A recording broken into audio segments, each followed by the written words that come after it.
Berada tepat di sisi badan jalan lintasan Banda Aceh Medan, kawasan Sibreh Kemude, Kecamatan Kuta Malaka, Aceh Besar. Ini adalah ikan bakar Cirasa. Ikan yang dijual di sini sangat khas dan khusus untuk jenis ikan tongkol saja. Para pembeli umumnya adalah warga pelintas, meski kadang ada juga warga yang secara khusus memesan.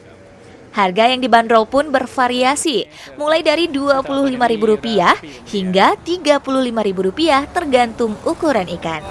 Satu itu berapa Pak dijual? Tergantung kilonya, tergantung berat kilonya itu. Biasanya dia berapa? Satu ikan bakar. Ya tergantung kilo, ada 30, ada 25, ada 35 gitu lah. Tergantung beratnya ke. Itu lumayan lancar lah. Barang pembeli yang ramai.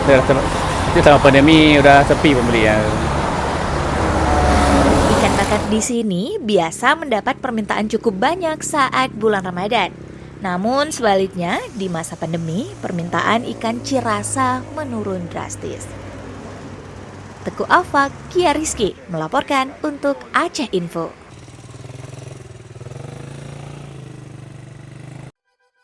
Haritsa 22 Flash Sale. Dapatkan Pokana Pants S60, Pokana Pants M58, Morinaga Chill Kit Platinum, BellQ Plain Cheese, kutus-kutus minyak balur, Dialog tas bayi kecil, Carter Love Baby Detergent, Space Baby Walker, kacamata renang anak dan lainnya. Haritsa, lengkap, murah, ceria.